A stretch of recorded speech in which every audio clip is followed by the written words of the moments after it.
Damn these Biloxi blues, it happens every night. And I ain't never met a riverboat dealer that could ever be a friend of mine. Show have not. Summer heat never treats me kind, it leaves trouble on my mind.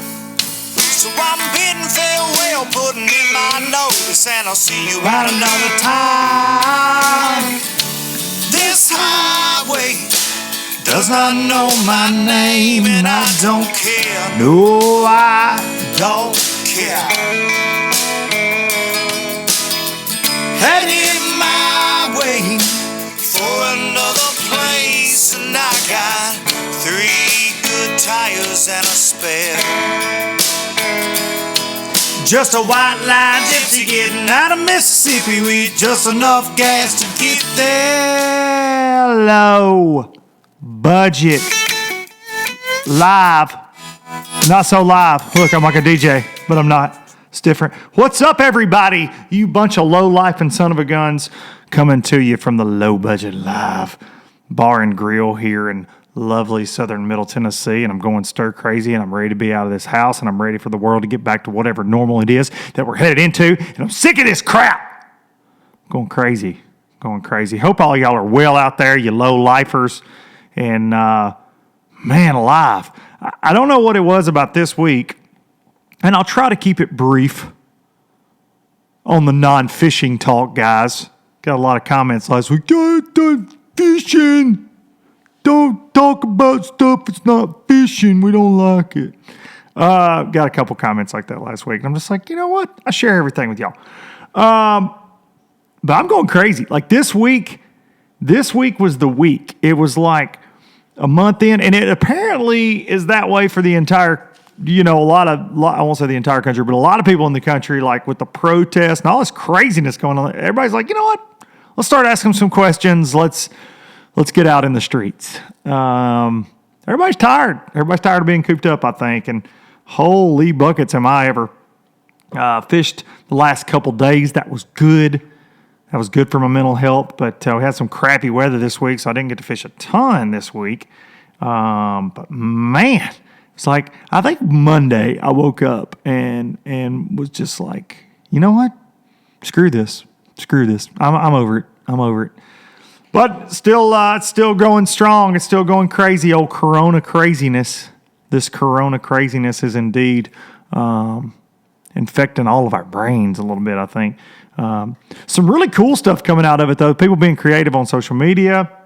All these lives musicians are doing. All these lives anglers are doing. And all kind of people are doing these, live interviews and live. Everybody's live. And a lot of new podcasts have popped up, Lord knows. But it's funny. A lot of creativity coming out. Lord knows. I have been writing some songs just to pass the time. Because it is definitely there's some long days right now. I know it's like that for all y'all. So I hope all y'all are safe. I hope you're doing well. I hope all your families are doing well. Thank y'all for being low lifers, and thank y'all for listening and supporting this craziness that we call Low Budget Live from the Low Budget Live Bar and Bunker these days. And the song you heard, if you're new to the show, the song you heard at the beginning is my song, Luke Duncan, Biloxi Blues. I wrote that song. And thank y'all. Posted a video of that this week. A few of y'all watched that with me and Shannon Wheeler. We did a little, I recorded one here the other night, a version of me playing that acoustic. And then I emailed that over to Shannon Wheeler, who's up there up in Virginia. And my buddy Dude Let's Fish, at Dude Let's Fish. And he laid some fiddle down. He edited it, sent it back. It's cool. We're going to do some more of that. We're trying to figure out how to play live together for y'all just because we're bored. We're bored, and we love playing music, and it's a good time. So thank y'all for watching that, though, and had 3 or 4 videos pop up this week on the old Luke Duncan's Traveling Circus channel. And thanks to those of you that watched those. I really appreciate it. Got a lot more to come, and ready to get another Boats and Pros film, though, I'll be honest. Just ready for this craziness to die down so we can get to that. Low Budget Live, a little bit of housekeeping here. Low Budget Live brought to you by the amazing folks at StarTron. And we are working on some stuff, guys, to some giveaways. And StarTron, they're going to be a part of Quarantine Catch Fest. Some of those prize packs that are going to go out to those winners from Quarantine Catch Fest coming up. But we're going to do some StarTron, Starbright. We got some creative stuff. Speaking of creativity, some creative stuff coming up. Been brainstorming with those guys, and we got some fun ideas coming up. And hopefully on next week's show, I'll be able to tell you about that. But this is Low Budget Live for April the 20th. And we appreciate the folks from StarTron bringing you Low Budget Live week after week after week after week. And make sure with all your vehicles, if you're not running your trucks and SUVs and other vehicles as much as you normally are, if you're stuck at home, be sure to get you some of this, no kidding, and put it in your gas tank. Put it in your gas tank. Even if your vehicle says it can burn through that old ethanol, this will kick ethanol right in the teeth. So be sure to do that and use it in all your weed eaters, chainsaws, whatnot. But thanks to the folks at StarTron Starbright Cleaning Solutions for hooking us up. As always, Low Budget Live. We got some cool stuff coming to the studio from those guys too. Some signage and things, I hope, for the Low Budget Live Bar and Grill very soon. So thanks to all of you, and thanks to StarTron. All right. Got that out of the way. This is an episode that I have been looking forward to for a while. Once we get through all this babble of mine, I've got a guest today that I'm really looking forward to talking to. That super pumped about, and hopefully everything will go good with our software, and nothing will be stupid today, and we can just have a good interview today. That's what I hope, because we've been talking about this one and kicking it back and forth for a while now with today's guest. So when I speak of creativity is, man, a lot of folks are getting creative in how to entertain themselves, entertain their families, entertain their followers if they have a big social media presence and different things. And unfortunately, that's the good side of everything going on. And unfortunately, there's a bad side of this too. And something's kind of popped up in the last week. I wasn't going to address it because it's just truly that stupid, but I got to, right? And so we all know the Jason Christie with a hard Y, that fishes the FLW Tour. He competes on the FLW Tour. He wasn't at Lake Martin for reasons unknown. But somebody commented on one of my Facebook posts as that dude the other day, as Jason Christian. I thought, surely to goodness, this guy is not commenting on my Facebook. And I clicked it, and it wasn't. It was a fake. It was a fake page. It was a fake page of a guy that's a kind of a fake pro bass fisherman. So somebody's made a fake of the fake. Now, they've really taken a shine to me. They like to bash me and several other people, and they comment on a lot of pros, and you know, I'm sure it's somebody I know. Maybe, who knows? I hope not. I would hope not, because I would hope that anybody that I would know would contribute more to society or have more important things to do than have a fake internet page. But that being said, I just want to say, if you are someone that's an internet troll with a fake page, that is truly the epitome of the bottom dwelling, mom's basement, just joke of a human. Like, if you have to have a fake page to get things across, like, I have thought things are funny on like the Jim Jones bass fishing page or whatever. I thought the Randy Flowers page was funny for about 5 minutes, and then it got old. But here's the thing with those, and I've been accused of being some of these pages. And look, any of you guys that have kept up with this for a while know I'm going to say what I believe into this microphone, into this camera, and I don't have to hide behind a fake Facebook page to say anything I want to say. So the fact that someone created a fake Facebook and appears to be definitely obsessed with me in some creepy way, like, I win, dude, or dudette, whoever you are. Like, the fact that you took time out of your day, you're obviously not doing that much. Like I said, you're not contributing to society in any kind of meaningful way. But the fact that you started a fake page, and I seem to be the focal point of it, and then would appear to be trying to lay the blame off on Jason Christie with a Y. I don't know. Maybe it is Jason Christie with a Y. I don't know. But it's the dumbest thing I've ever seen. And they've attacked some other folks that I know. It's just absurd. So good for you for having a fake internet page. Didn't even want to say anything about it, but the more I thought about it, I'm like, this is so stupid. So stupid. I don't care if people don't like me. I certainly don't have a problem with that. I throw myself out there.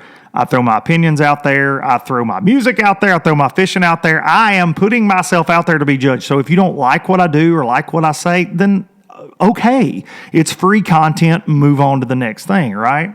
But when you're a coward and you hide behind something to try to make points or try to sway someone's opinions about a person, that's just tacky and stupid. So enjoy. And I blocked them from my Facebook because I don't want to see that crap. I don't want my kids seeing that crap because, with all this going on, we're on top of each other, the kids, the family, and they, my kids keep up with all my social media stuff and all that. And, I don't want them seeing some piece of crap that's probably got Cheeto hands that it took him 5 minutes to make him a fake Facebook account attacking me. But I wasn't going to address it until I had several texts from folks that mean a lot to me being like, what the hell's going on with this? Who is this guy? I'm like, hell, I don't know. It's somebody that's clearly got their life going in the direction they want it to be in, and they're not jealous of anything anybody else has got going on, and they certainly add a lot to society on a daily basis, So good for you. The fake version of Jason Christie. And a lot of you fans have sent it to me, and it's not. I don't believe it's Jason Christie with a Y. I don't think he's that dumb.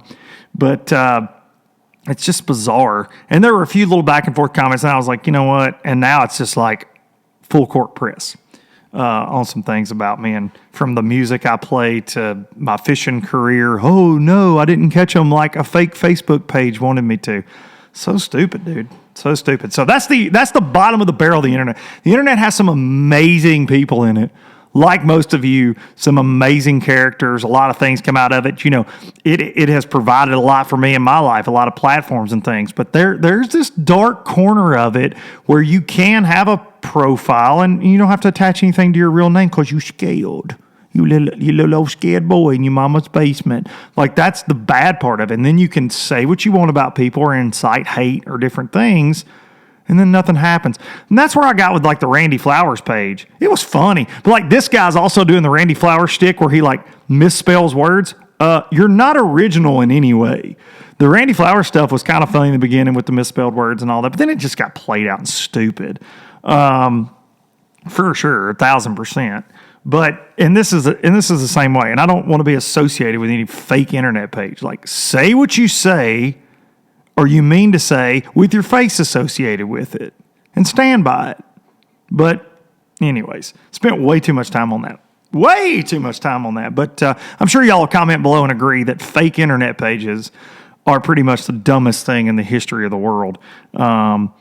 It's bizarre. I see them a lot of times where they steal like celebrities' likeness, name and likeness, and you see, musicians and actors and things pop up and say, "Hey, this is not me. This is look for the blue check mark," that kind of stuff. It's kind of funny that people do that, but I myself have never thought, you know what, I should do that and attack people. But weird, and in the middle of all this craziness, that's kind of weird. That somebody would think that they should do that. Clearly have a lot of time on their hands. Clearly. So, good stuff. Good stuff. Some pathetic mom's basement news for y'all out there in low-lifer land. So, but to the sport of fishing. And this is, I'm checking my phone for my guest today. Shot him a little text there. Some news coming out this week from MLFLW world, and I'm hearing this from all sorts of sides here, and I don't know the exact deal. I'm sure it'll be announced, but there have been a lot of talks in how all the tournament trails are gonna forge through, and we talked about that last week with Darian, but how they're gonna forge through, get the year back going whenever this kind of subdues a little bit, and slides out of here, hopefully, Corona. But Bass has really not announced anything on what they're going to do. FLW postponed some more tournaments through May, but MLF, they're kind of, they announced their Red Crest for next year is going to be in February in Tulsa. That should be a lot of fun if you're an Eskimo. So my heart goes out to the guys that have to fish that in February in Tulsa. That's probably going to be really cold. But anyways, they announced that and their dates for next year. No lakes, but dates this week. But there's some rumblings coming out of there. So they've had how many? 3 tournaments. I think they're supposed to have 8. I think. I'm not sure. I think it's 8. But they're going to do the big bass challenge or whatever down at Kissimmee, the Lunker Fest. I don't know what they're calling it, but I forget. Heavy hitters. That's what they're going to call it. Where you took your best 5, even though best 5 don't matter, from the first 5 events or whatever, and they were going to give away a bunch of money. Well, they're not having that now, I don't think. Best I can tell from what I'm gathering from this situation. But so they presented their anglers with a couple of options, and one of the options was, hey, we can have 3 or 4 more BPTs this year. I think 3 more. They're going to try to finish it at like 6, I believe, and I could be wrong, but I believe like 6. Or they said, hey, we can have 1 more BPT. We'll give you an extra BPT. Now, these are entry fee, that's hard to say, entry fee free tournaments, okay? We all know that's what they beat on their chest about. And it's a good thing. Entry fee free tournaments are a good thing. But I've always said, how are they going to fund it? And I can imagine that MLF, like Bass, like FLW, which MLF owns, I can imagine that sponsors are starting to say, hey, you're not having events, and they're starting to look at contracts because a lot of these companies are taking hits right now. Like, it's a big mess right now, right? So they gave the guys an option for another Bass Pro Tour event or, and this cracked me up, and I would almost like to have seen it happen, but I don't think it's going to now. But they wanted, and this is MLF Brass, wanted an option of, there have been 3 FLW Pro circuits this year. There's 4 more to go. They wanted to have 4, the remaining 4, and make them super FLW, MLFLW, Tackle Warehouse Pro Circuit events and allow all 80 of the Bass Pro Tour anglers to pay an entry fee and finish out the year by fishing FLW. Huh? That's right. Let me say that one more time. They wanted to take some sponsor money and put it in the FLW Pro Circuit, make it almost 200 boats, and put 80 of the BPT guys in the 4 remaining Tackle Warehouse Pro Circuit events that the season's already started and there's already 3 events, and just to have this big old mess of a bass tournament in hopes of putting the bigger names in FLW and getting it some, and of course, making those guys pay entry fees, which is odd to me that you want them to go backwards, but to make them pay entry fees, and then, the payout would go down through like whatever place, but then you'd have Kevin Van Dam fishing against, Jason Christie. So, with a Y, and some other folks. So I think that in hopes of getting some attention for FLW, and I think this is twofold. I don't think that's a terrible idea. I don't want y'all to, ultimately, I don't. Anything that gives the anglers more things to fish. As a former FLW guy, I would say this. If I had been presented that, I would have been offended just based on the fact that we already started our year and it's kind of like we don't matter, but now you're going to give it a kick in the arm. I think that would suck if I was an FLW guy. They did present this to the FLW angler panel, and I think they were kind of in agreement that bring them on. Kind of, some of them were like, hell, bring them on. More the merrier, the money. Let's go. But it was very. I heard it was presented in kind of an awkward way, but I think that the MLF BPT pros shot this down, and for me, if I'm those guys, I'm definitely shooting it down. And here's why: if you have sold me, and they've sold very many people on going over there for an entry fee free basis. Now that the first sign of a little bump in the road, you're telling them it's okay to pay entry fees again. And I would not want them, if I'm a BPT angler, I don't want anybody over there that's in the brass thinking that I'm okay paying an entry fee because then it's just like any other tournament organization. And from a tournament angler standpoint, that's what they had over anything else, to me, is the entry fee free setup. So I hear it's mixed. I hear guys are, kind of ticked because they wanted that opportunity, and I hear some guys are didn't want it, and I hope to get one of those guys on here in the next week or so to talk about it. Hopefully one of the guys maybe, and but that's not, I don't think that's been published anywhere or anything like that, but it was definitely on the table, and I think that it got shot down by the BPT guys. But you got to think that MLF, Boyd, Jim Wilburn and crew, the Kroenke Nation, they bought FLW this year, and it could not have happened at a worse time because everything's tanking with the economy. So you got to think they wanted those entry fees to pump some more money into the tour. They came in going to be the financial saviors of the FLW pro circuit and FLW organization, and I know now it's just a hot mess, just like everything else is in our country. So they probably were really pushing it. I feel like, as a shot in the arm, money wise, hey, let's get some cash flowing into FLW. Get you guys over there. Get some eyeballs on FLW. That a few more eyeballs on it. And not no offense to anybody fishing FLW, but you get the Van Dams over there of the world, and some of these guys in there fishing against them, and you can promote that. I get why they would want to do it. Like I said, as an FLW guy, when I was fishing, I would not have wanted that, not from fear of fishing against Kevin Van Dam, because I think that would be really cool. I've never got to do that. But I think from hey, we started this, we are your tackle warehouse pro circuit anglers, we're working towards qualify for the BPT. I just think it muddies the waters.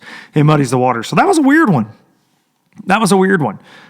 For me when I've heard that from several angles this week, and it's just odd. It's just kind of odd to me. But that being said, I'm not out here trying to throw too much hate at people trying to figure stuff out right now either, right? I will say that for the record. Like, these are unprecedented times, and I don't know, who knows what Bass is going to do? Who knows what the rest of the year is going to look like for the Opens and the Elite Series, and who knows what even next year's Classic might look like? Who knows right now with this freaking hysteria and everything we've got going. So I just wanted to talk on that a little bit. Not really. I'm kind of indifferent on it, to be honest. The more I think about it, it's just. I think there's a lot of hurting going on in the fishing industry, and I think there's going to be a lot more. And I think that's going to trickle down. I think like Darian and I talked last week, I think the pros are suffering from it and are going to continue to suffer.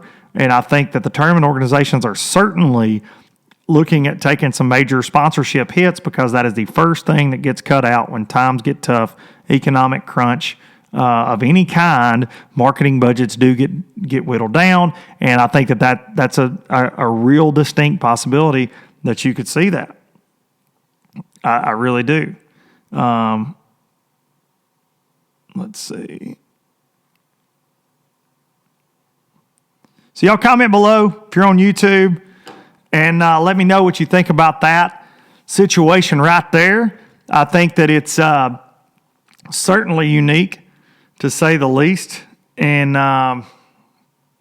that's kind of when I spoke out last fall about them buying FLW, that was kind of some of my fear, is it would muddy the waters, and it has, and that's one of those prime examples right there of, hey, we can't do this because these entry fee free tournaments are hard to run without sponsor dollars. And if we don't have enough sponsor dollars, and I do not know what their sponsor situation is. It could be great right now. I don't know.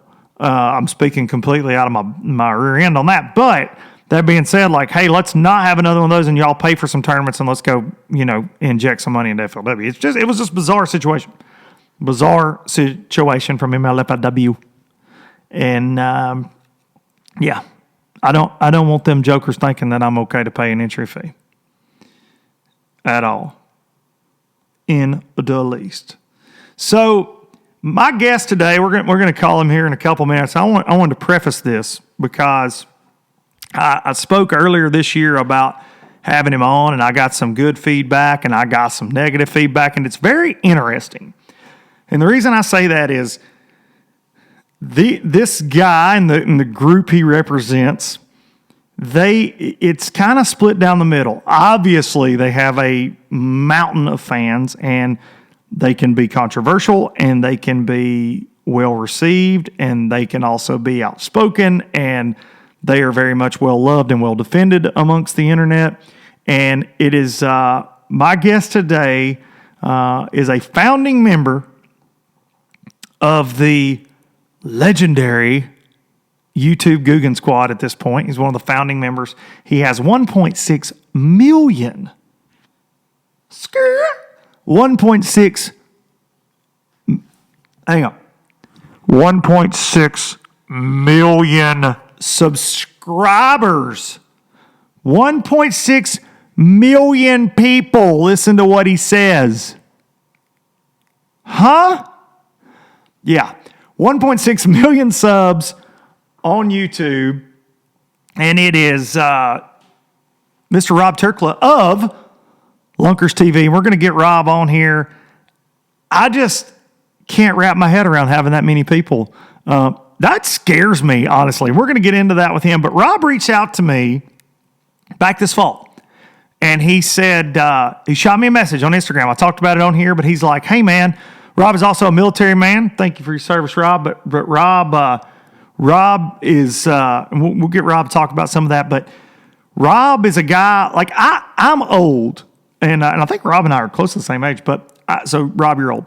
But I didn't come up in this YouTube world. I just kind of got in it the last couple of years, obviously, and poking around in it a little bit.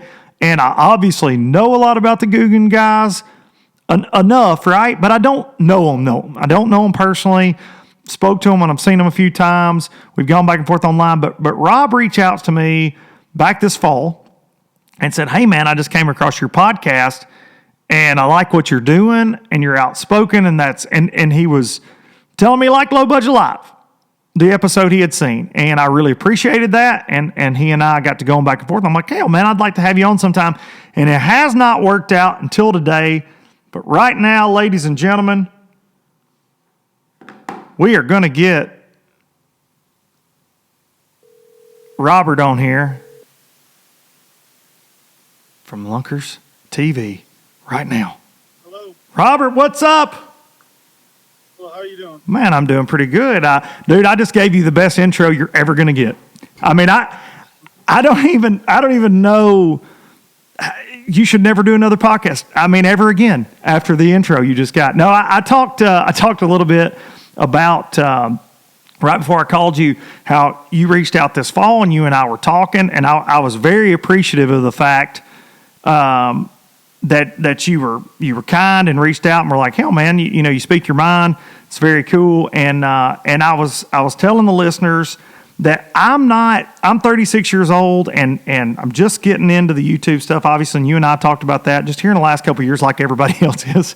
So I'm not, like, I know you guys, obviously, and I keep up with industry trends and I keep up with the magnitude of what you guys are doing, but I would never say, and I've watched videos, but I'm not as familiar with all of y'all and your backstory. So if any of the questions I ask sound redundant or anything, just hang up. But I just want to get to know, and I think a lot of my listeners are huge Googan fans. It pops up in the comments all the time. But I think for anybody out there that's either doesn't know you guys or confused, I just want to have you on. So first of all, thank you, dude, for taking time out of your Sunday afternoon. Yeah, ain't no biggie, buddy. I really appreciate it, dude. So, dude, I want to know how are you dealing with this Corona craziness? First of all, because just from following you on Instagram, I mean, you're a wild man. You're like me. You're killing your own stuff. You're feeding your family with venison. I know you're a big elk hunter, but how are you handling this craziness so far? I'm tired of it. Amen. I want it to be over with. I don't. I actually about 30 minutes ago was up at the warehouse and I said thank you to the towel dispenser because it gave me like a paper towel. I rolled one out, and I looked at myself in the mirror like, "What the hell are you doing? You just talked to a paper towel dispenser." And that actually happened. I didn't even. I literally said thank you. I was like, "Well, that was weird." How did I just say thank you? I think, dude. So Texas is pretty locked down right now, like the rest of the country. But I mean, are you fishing? What are you doing? Oh yeah. I'm on my way to go shoot fish right now. Texas is probably the most lenient. I mean, we're about to open this sumbitch back up on the 1st. We're talking about the restaurants will be back open and everything. I mean, our cases aren't crazy here. So. No, that's what I was reading that last night. I mean, so as a solid American and somebody that is very full of American pride, what do you think about this? I mean, because you're not bashful about saying what you want to say. So what do you think about it? I think this shit's political. You think it's political? I think it's been here longer than what they say. Oh yeah, of course. I read a thing a couple days ago in California. They said that there was 965 cases that were confirmed in California, and I think it was Santa Monica or Santa Clara. And they did a test this last week where they found out that 1 in 66 people actually were. So there's actually 41,000 to 84,000 people, not 965. So I just think it's too political at this point. I mean, drives me insane. Just get this shit over with. Let's get the country open. It's driving me insane. Yeah, I think that being in the, obviously I do this and fishing, but obviously TH Marine selling boat parts is my main living, and has been for 15 years. And it's obviously affecting what we've got going on, and it's crazy to see. And look, I know you're just like me. You don't want to see people lose their lives, man. We don't want to see that. But there has to be some common sense that comes out of this, and truly we need to get some folks back working. I really do believe that. I mean, look at if you look at the numbers of the people that are from 45 and under, it's like a very, very, very, like, it's not going to happen. It's pretty much what the numbers are. Yeah. Everybody that's like above is like 50, 54 and above, where it's really, I don't know. It's not my position to say what to do. But if I was the person, I'd say get the young people back to work and get this shit churning again. Yep. So. I would agree with that. How has it? So you guys in the lure side of things, are you seeing a slowdown at all? A lot of the folks in the fishing tackle game I know seem to think that this has actually been pretty good for business, just because so damn many people seem to be fishing right now. Well, in our world, we do a lot of direct-to-consumer sales. I mean, we do a lot of online. Right. I mean, we're pretty large on the online side. And, big box sales have slowed some, but it's not I mean, it's been pretty steady. I mean, we have a very loyal fan base. No doubt. And they're fishing, so they still need fishing stuff. So, and we knocked off prices this entire time. I think we've been giving them 20% off this entire time. That's killer. So on the Googan Squad stuff, so where did this idea, and I know you've been asked this a million times, but I want, like I said, I want my listeners to know, where did the idea of forming this group come from, like at its origin? Take me through that. So at the beginning, probably I would say 4 years ago, we were basically all working together, and I realized at the time that there was a gap inside of the online outdoor industry as kind of what I saw on the industry I just came from, which was esports. And like my good friend Hector Rodriguez had started this team, and they got like a house, and they only made content together, and they basically grew a very large audience together. And I was kind of like, what if we just made a team and we just worked together? That's all we did. We didn't work outside of our group. We just worked as one moving part. Like, I think team-based stuff is a lot more enjoyable for myself. That's why I don't really like tournament fishing that much. Yeah. Because it's single. If they had team-based tournaments, I would do them all the time. Me and Rackley would do them all the time because they would be fun at that point. Yeah. But the Googan Squad started kind of as let's make a team and make it. That's all it really was. So were you heavily involved in the outdoors? Because I know you said you had an esports background, but were you heavily involved in the outdoors leading up to that point, or was it? Oh no. Really? So you this introduced you into fishing then, basically? Oh yeah. YouTube was. One of my first YouTube videos, I had a spinning rod with a bait casting reel on it. Like, I didn't know anything about fishing. That's awesome. I was like, I didn't know anything about fishing. My dad didn't grow up fishing for bass. My grandpa did, but he didn't really show me much, and I didn't really have a way to learn. So I just said, you know what, screw it. Let's get on YouTube and make videos. And I taught myself everything I know from day one of starting a channel. That's crazy, man. That's so in 4 years, not only have you grown this thing to 1.6 million subs, which I said into the camera 419 times before you came in, because that is I know you wake up every day and you're like, really? Sometimes you got to be, because I would have to, that's such an insane number of people to even, I have such a small channel, and I had my friend Brian Latimer one time said, this was last year, and it was like 4,000 subs, whatever it was at the time, and I said, man, you know, I'm coming for you, like giving him a hard time. And he goes, dude, don't downplay it. 4,000 people will barely fit in a really big building. And I was like, holy shit, that's funny. I actually told him that. Really? I told him. No kidding. So it came full circle then. We were having a conversation about the size, and whenever somebody has a conversation with me, they always, and they do YouTube or they do stuff like this, they always follow it up with, well, it's not comparable to your numbers. And I always instantly say, no, wait one. If I stuck 100 people in a room with you, you wouldn't know what the hell to say to them. That's a fact. It doesn't really matter. Like, you have no idea the impact that it really has. Like, 100,000 people is insane. But, like, if I stuck you in a room with 100 or 2,000 people, I mean, you're gonna clam up. Oh, exactly. Yeah, it's a totally different ball game, and you start thinking about numbers like what you guys are doing. It's just crazy, man. So, well, I appreciate that on the Googan Squad, and I hate, for all y'all listening, I hate to be a rambling idiot when it comes to this, but I truly don't know as much about you guys. I feel like everybody thinks they do. You guys are like, y'all are like unicorns. In the damn fishing industry, everybody's like the Googans. You either love them or hate them. There's middle ground with some folks. You know what I'm saying. You know exactly what I'm saying. And that leads me to my next question. What is, because I see you post about this all the time, and you share, your fan base is very loyal. And you guys share, you in particular, you share a lot of the Googan Takeover stuff, you know, when they're at an Academy Sports and showing you the end cap that's almost empty of Googan soft plastics, or, you know, you share all this stuff, which I think is really cool. But the Googan Takeover, and I'm using air quotes here, but what is your definition? What is that to you? What is the definition of the Googan Takeover? It's turn the walls green. Turn them green. Black. That's pretty much it.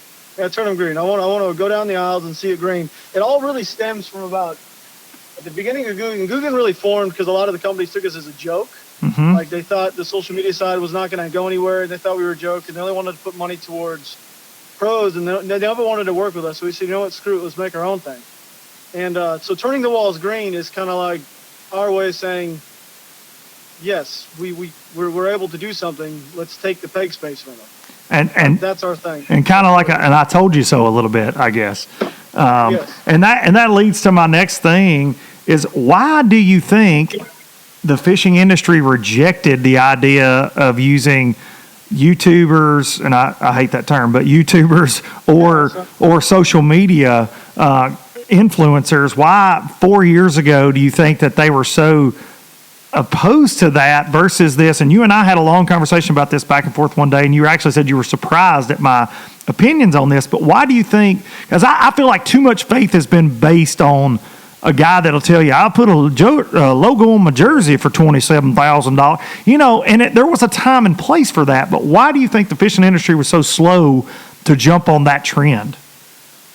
Because they didn't understand. They were confused. And actually, I think it was a little bit of fear at the same time, because they were so used to just, let's shove money into newspaper ads. Let's shove money into some stupid magazine that literally has no conversion rate. But at the same time, they didn't really understand what was going on. The world was changing, and they just couldn't keep up with it. The marketing department was way so far behind that they had no idea even what Instagram was at the time. And to be completely blunt, back in the day, there's a thing, like, I really believe there's like internet land grabs, is what you want to call them. And I think back when we first started, it was like that was a land grab for the fishing side of that's what it is of the industry, I guess you'd say. Like that corner of it. Yes, like that's why the whole team-based thing is so powerful, is because it's like some people would like me, but they might hate John. But some people will love John but hate me, but yet they love Googan. I got you. See what I mean? That's the whole idea. And Googan is great because it gives some people something to kind of pull for like meshed together. Yeah. And I think it's like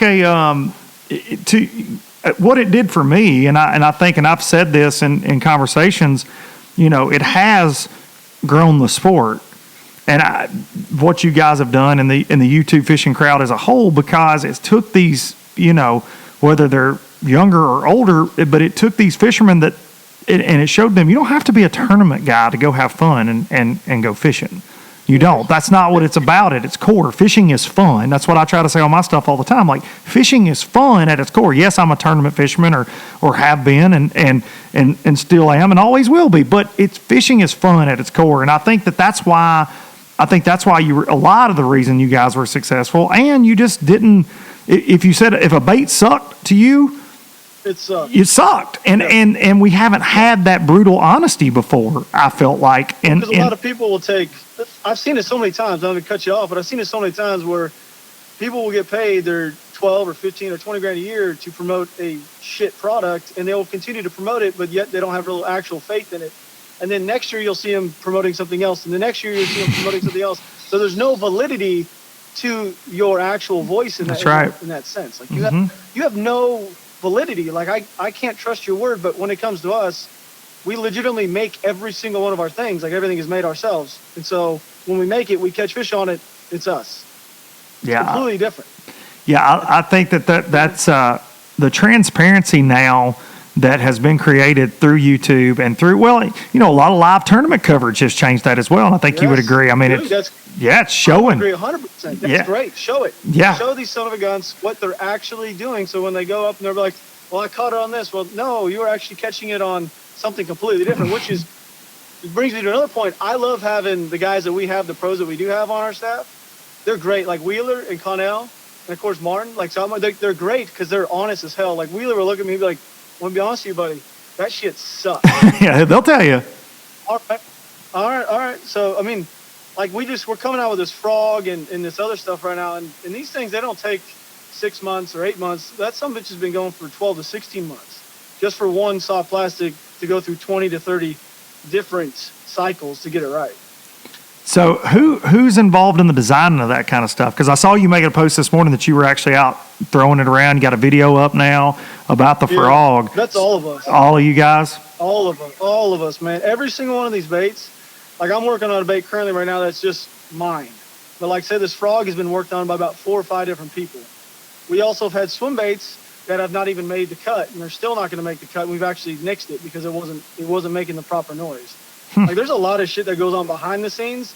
Like, we will not shit out a product either that's like mediocre. Like, there's no mediocre. Like, it won't happen. It's either the best and the plastic is done correct, or it's not going to get put out there. I got you, and there's a lot to be said for that, man. And what you guys are trying to do. I know it's certainly, being on the business side of this a lot like I am, it's certainly interesting for me and working with the companies that I've worked with for years. And but I actually had a good friend of mine from Eagle Claw made a statement to me last year, and he's in sales and about he truly, and he was blown away. Of course, they're not competing with you guys anyway, but he was blown away at the amount of peg space you guys were getting last year.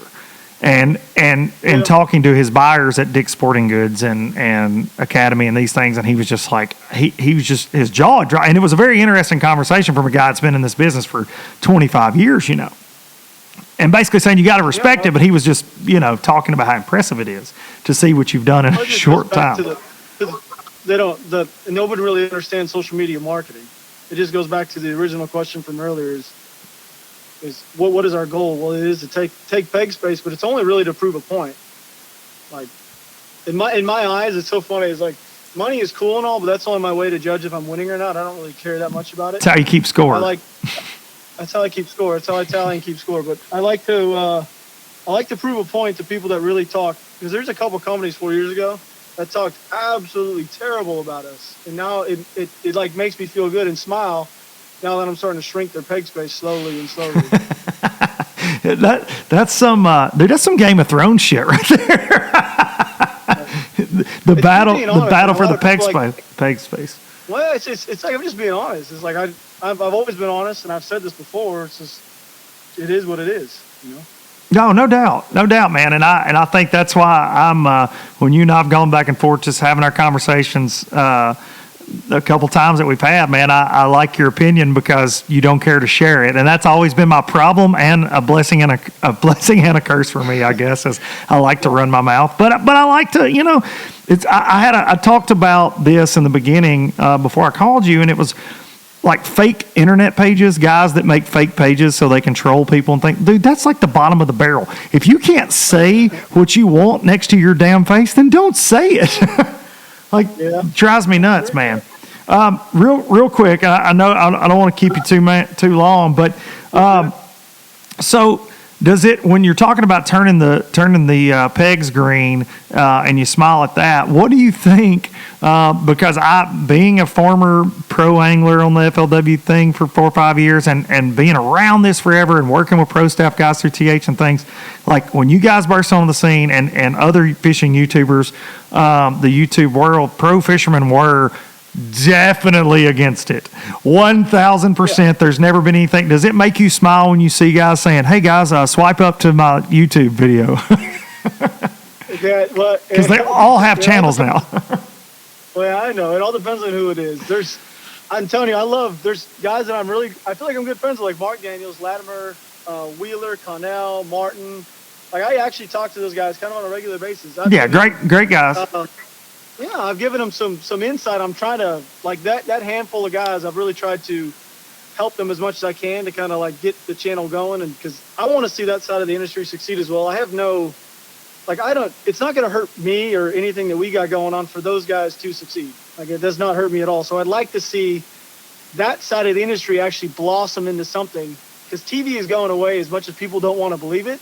As of last June, TV marketing dollars, internet marketing dollars surpassed TV dollars last June, and I couldn't imagine what it was this year. So as time goes on, TV is going to dwindle, and YouTube and the internet is going to take control. So like what I said a couple minutes ago, the internet land grab happened. Now it's who's going to be able to contain and maintain that chunk of the industry as it switches over to just internet. I would agree with that, man. And I've said that on here. You're seeing this. I've called it a paradigm shift, and that's what it is. I grew up as the kid reading Bassmaster magazine, watching the Bassmasters on TNN, watching Bill Dance, Roland Martin, that kind of stuff. That's where I got my information as a kid. But as I've gotten older and, obviously things have changed. But then I watch my kids, my boys are 9 and 12, 13, 15. And watching these guys, dude, this is one of the funniest things, and you'll laugh at this, and John B will appreciate it. But 3 years ago, my son Charlie, who just turned 16, not 15, he's going to kill me when he hears this for saying that probably, but he is 16 and driving in hell on wheels. But anyways, 3 years ago, now their dad works in this industry, he's grown up in it, fishes in it, carved out whatever weird little spot in it that he does have. And I've been fortunate to meet a lot of my heroes, know a lot of my heroes, that kind of thing. And one day he was like, I said, hey, did you check out that Kevin Van Dam video I sent you? I texted him. He goes, I don't know who that is. And he goes, did you see the John B video I sent you? This is like 3 years, and I'm like, who the hell are you talking about? What's John B? It's like, you don't know John B fishing? I'm like, I don't. No, I don't even know who you're talking about. But so funny. But it's, dude, it's amazing to see this shift taking place, man.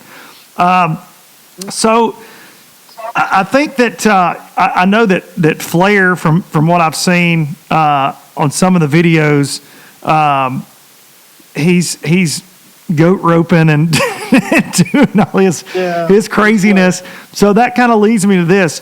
What's next for you? I know you do the storage deals.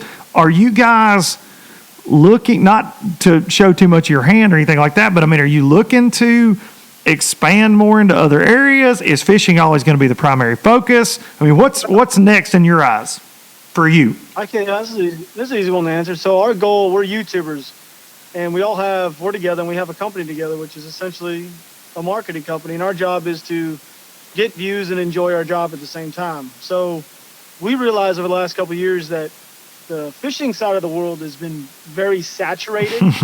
I would say we probably control 75 to 80% of it. I would not to say crazy numbers, but I'm pretty positive, because we do, as a group, we're doing about 70 million views a month. So I would like to say we probably control around 70 to 80% of the fishing side. But as from a marketing standpoint, we really need to reach other audiences. That's why we start doing random stuff that we enjoy. And the thing is, if I fish every day, not saying this is bad, but if I were to fish 300 days a year, it would become monotonous and repetitive and the same thing. I'm going to go job. this jig. I'm going to go do it. It's the exact same thing. So why would I want to ruin something that I enjoy so much? That's why we do stuff like storage units or buy cows or buy land or shoot. I guess it's stuff that we want to do during our daily life. Yet we don't want to be forced to go fishing just to make a video. We want to enjoy go fishing. You know what I mean? Yeah, absolutely, dude. So there's no telling what's next then, really. No, who knows? No, our goal is to broaden the Googan brand as much as we can to as many people as we can and try to make it worldwide. That is our end goal, is to make it worldwide. That takes that Googan Takeover term to a whole new level, brother. Yeah. Googan Worldwide. Yeah. Googan Worldwide. All right, dude. Man, that's killer. That's killer. I hope that I know everybody that follows me has to follow you guys, but if you're not, make sure y'all are subbed, and I'm sure that they notice at this point. Do you notice when you get new subs? Because when I get like 3, I'm like, hell yeah, boy! Like I get excited. Yeah, I mean, I enjoy getting all the new subs. It's just I've been doing this for 5 years, and YouTube's an ebb and flow. Like I'm talking, some months we might get 10,000 subs or 15, or I might get 10 or 15,000, or I might get 60 to 100,000. It's crazy, the thing man. is it's just the ebb and flow, and it like you just have to take the swings as they come. Like right now we're doing really good, but 2 months from now we might be doing really bad. You just can't look at every month. You have to just kind of look at it as a whole. What is our growth plan for this year? That's awesome. That's awesome. All right, I got one more for you, dude, and then I'm going to let you go shoot fish. So what is your greatest personal moment to you? Not excluding everything with the squad, but what is your greatest personal moment from all of this? I've seen that just recently, the Granger Smith, I saw you out on stage. I thought that was really cool, being a music nut like myself. I thought that was cool. But like Deion Sanders, for the love of God, being like, yeah, Bandito Bug is the shit. Like that was, I don't think that was the exact quote, but I was like, holy hell. When you shared that, I was like, this Neon Deion, man, it's prime time.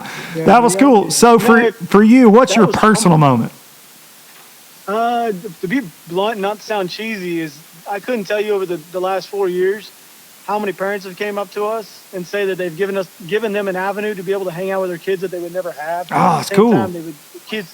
So that we'd give them a reason to. And then at another time, it'd be like the amount of times I've had people come up to me and say something like, where they start breaking down and crying. And they say that we saved their life. They were on the verge of suicide, and we give them hope and stuff like that. I could not tell you how many emails, we're talking hundreds upon hundreds and hundreds over the years, of that has happened. It is wow, man. That's the point when you realize you actually have an impact. When someone comes up to you, do a meetup, and they step aside, and then they just start crying and telling you this crazy story and how they were on the verge of suicide, and you help them through a hard time by giving them content. It's just that's when they realize. It's more like I going back to, it's more than just making money. Like that's not the end goal. That's to show how much you're winning, but it's the impact people's lives and to give the personal connection to the parents to be able to go out and do something with their kids. Because a lot of these kids they don't go out. Like I didn't know how to fish, but now they have an avenue to learn how to fish online, and now their parents has an outlet for them to go and like say buy a Googan bait. Now their kid loves it because now they get to go out and go fish together. Very cool. You know what I mean? It's very cool, man. And it is, even in my small side of it, it is so rewarding to hear a personal story. The celebrity stuff is cool. If you ever, for me, like meeting my fishing heroes and things over the years and that kind of stuff, but having somebody, like you said, hey, man, this affects me. And I have people every Monday, man, Low Budget Live. That's my Monday morning. That's so cool, man. That's something you never think about when you're sitting out in your damn garage recording a podcast. that it affects that many people and people appreciate it. That's very cool, man. So I know that's got to be that's got to feel good for sure to know you're affecting that many people. And doing the stuff like Make-A-Wish and sending kids, like we never even promote any of that kind of stuff, just because it seems kind of wrong. But doing all those kind of stuff and sending packages to kids that are terminally ill or doing all that, it's just because you never know how long they have. So when they feel that personal connection to the people that they watch on YouTube, well, it's pretty rewarding. Very especially cool. when we get the messages back. So I saw the other day too, Tyler Tony, and my kids saw this, by the way, on your page from Dude Perfect, and they were like, "Holy crap, he's got Googan stuff." They were losing their mind at the house the other day, and you made me, Rob, very cool with my kids today because of like, hey, you know that Tyler Tony tagged Lunkers and Googan Squad and something the other day. I'm like, yeah, I've got Rob coming on the podcast. They're like, what? Do you think he can have Tyler call us? I mean, it was basically, through the grapevine, they wanted you to hook him up with Dude Perfect, but that's hilarious. Yeah, dude, it's those guys. I mean, it's incredible to me what they've done, and I love the fact that they are involved in the outdoors. I think that's very cool too. It's awesome. You realize they're like, it's like almost the same kind of concept. They definitely promote sporting like I was gonna say hunting, but like baseball and football, and they do all these weird trick shots, but they're not pro athletes. It's kind of like the same as us. We promote fishing, but we're not pro fishermen. Yeah, that's for sure. Not really any of us have any aspirations to be. At some point, whenever I decide to go do that, I've already made the decision. At some point, I will go do it just to win once, and then I'm going to donate all my winnings away. Whenever I do that, people are going to realize I'm going to do it just to win and prove a point and then be done. That's literally it. I love it. That's the only reason you'll ever see me fish a tournament is to win, donate the money, prove a point, and leave. That's hilarious. That's hilarious, man. Well, I'm ready for that. I want the video. I want the, and then I want you to guarantee me that Low Budget Live gets the exclusive. Don't call Ike Live or whoever, Straycast, these other guys, these fishing podcasts. You call right here. This is the damn post-tournament interview. That's fine. I've never talked to anybody else on a podcast that's in the fishing industry. Hell yeah, man. Well, look, dude, I truly appreciate the kind words and the conversations we've had, and I appreciate you coming on because this is it's awesome. And I know taking 30 minutes out of your day, I know you're busy, and I know this world is crazy right now, so I really appreciate it, dude. And hope to have you on again soon, dude. Yeah, just let me know. Just do yourself a favor and stay honest to the people. You'll do well in this world. I appreciate that, man. That's the only reason why I came on is because you seem like an honest person. So I appreciate that, dude. I try to just tell it like like I see it, and for better or worse, man. Dude, I really appreciate it, and go shoot some fish. I will. I'll go dome some. Heck yeah. All right, you too. See you, Rob. All right, Lunkers TV right there coming at you. I hope you guys enjoyed that. I feel like there's in the fishing industry, and y'all are going to laugh at me, but there's a certain mystique or attitude or whatever towards the Googan Squad and YouTubers in general, and it's that's the first time he and I have ever talked, other than, like I said, Instagram messages back and forth. I wanted to have him on, and hearing their story, it's really cool. I enjoyed that. I hope you enjoyed that. No matter if you're a Googan Squad fan, you're not a fan, whatever. I hope you enjoyed that. That was I really appreciate Rob taking the time out to give us a call, and that was fun. That was a lot of fun for me, and my kids will think I'm cool because he talks to the people from Dude Perfect. So my kids are going to be all excited, and that was awesome, man. That was awesome. Thank y'all so much, as always, for watching, for listening, for subscribing. If you're not subscribed to the YouTube channel, please make sure you are. Tell your friends, tell your mama and them. Y'all subscribe. Let's grow this thing. I'm throwing out content, trying to throw stuff out there for y'all, and a lot of things coming. Thank y'all for all the support on Boats and Pros. Early, I wanted to say today on this podcast, we're almost finished with April. I've had one every month so far. There's probably not going to be a Boats and Pros in April unless these travel restrictions and things change pretty quick. We're working on something. We're trying to work around some things to try to get one filmed, but we do not have one in the bag right now. We've got anglers waiting. We've got boats found. Just got to get Tanner here, and we got to try to get something filmed. So be patient with me. There are more Boats and Pros coming. Quarantine Catch Fest. Only a couple more weeks of Quarantine Catch Fest between Darian and I. I am up to 2248 for my best 5 for the month of April. Darian has 2 for 577, which makes me laugh. But I actually made a couple more culls yesterday. But yeah, only a couple more weeks, and we've got some big ones weighed in. Some a 9, a couple 8s, a 7. I've seen some big smallies. So be sure to tag us on Instagram, Facebook, at Darian is Fishing, at Luke Duncan, hashtag Quarantine Catch Fest, and there's going to be a prize for a big spotted bass, which I think we had a 5-pounder this week, but big spot, big smallie, big largemouth, and then a cumulative a top 5 of the 5 biggest fish. So prizes for all that. Thank y'all so much for participating. The ones of you that have sent some fish in, I hope you're getting to fish. If you are not, I am very sorry, because it seems like everybody in the world around me, where I am at, is fishing right now because all the boat ramps are overcrowded. It's crazy. There are so many people out on the water, but so many people with their kids. It's been beautiful to see. But lots of people fishing. So Quarantine Catch Fest, don't forget. Going to have a video this week from Quarantine Catch Fest, my best 5 before yesterday. Won't have a couple of the fish from yesterday on it, but be on the lookout for that. Thank y'all so very much. I really appreciate y'all. I know I say that a lot, but I genuinely mean it. The fact that people listen, the fact we're almost over 100,000 downloads on iTunes with this podcast. The YouTube views are crazy to me. It's awesome, okay? And so myself, I appreciate it. I spend a lot of time doing this, and I enjoy it. And so thank you for giving me an outlet. Thank you for being low-lifers, and thank you for listening. I'm going to take y'all out with Biloxi Blues. And one other thing, this is my song, Biloxi Blues, if you're new to the show. One other thing. I know I wear this song into the ground, but it's a theme song. I like having the theme. I'm writing new music. There will be a new Luke Duncan set of songs, album, record, whatever you want to call it, in 2020. You heard it here. It's coming. So some new tunes for you. Might throw some of them up on the tube here pretty quick. But thank y'all so much. I hope y'all all have a great week.